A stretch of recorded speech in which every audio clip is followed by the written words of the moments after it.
అందరికీ నమస్కారం. వేగా న్యూస్ కి స్వాగతం. నేను మీ శ్యామ్ ప్రసాద్.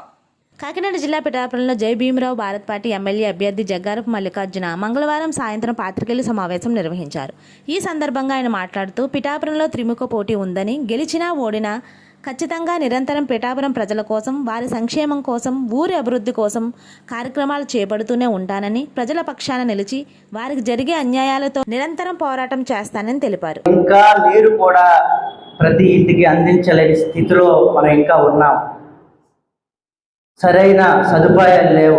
ఆరోగ్యం ఎవరైనా పెద్దవాళ్ళకి బాగోకపోతే ఇంకా కూడా వాళ్ళు హాస్పిటల్కి ఏ విధంగా వెళ్ళాలో తెలియని పరిస్థితి.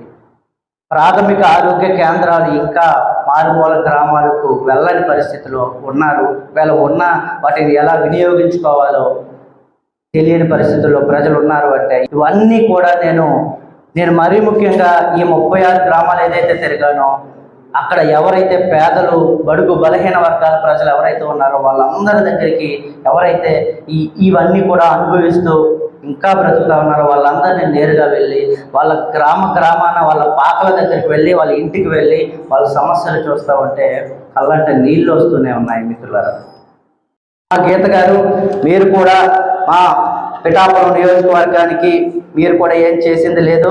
నిజంగా మీరు చేసింది ఏమైనా ఉంది అంటే అది ప్రజలకు చెప్పడానికి ఒకసారి ప్రయత్నం చేయండి.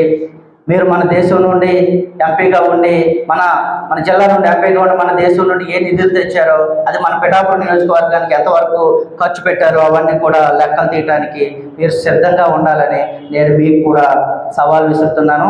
దానికి మీరు కూడా సిద్ధంగా ఉండి ఒక పార్టీ ఎమ్మెల్యే అభ్యర్థిగా నన్ను చూడాలి తప్ప ఎక్కడో చిన్న పార్టీ ఎవరో ఒక పిల్లలు వచ్చారని మాత్రం చూస్తే కనుక మిమ్మల్ని కూడా ఈ 4 రోజుల్లో ఆడుకోవడానికి మేము కూడా సిద్ధంగా ఉన్నామని మరొకసారి తెలియజేస్తూ, ఎంతమంది ప్రచారానికి వెళ్తే ప్రజలందరూ కూడా వాళ్ళందరికీ సమస్యలు చెప్పడానికి సిద్ధంగా ఉన్నారు. కాబట్టి ఎక్కువ పోటీలో ఉన్న 13 మంది కూడా నిత్యం ప్రజల్లో తిరగాలని, వాళ్ళ సమస్యలను తెలుసుకోవాలని, రేపు ఎవరైతే గెలుస్తారో ఆయన్ను మనం అందరం తప్పకుండా, లేకపోతే ఎవరైతే గెలుస్తారో ఆ అభ్యర్థిని మనం అందరం కూడా పోరాటానికి, ఆ సమస్యల మీద పోరాడడానికి అందరూ కూడా సిద్ధంగా ఉండాలని మరొకసారి మీ అందరికీ తెలియజేస్తూ, మిత్రులందరూ ఇప్పుడు ఎక్కువగా ప్రచారానికి రావాలని ఈ మీడియా ముఖంగా పిలుస్తూ అందరికీ థ్యాంక్ యూ.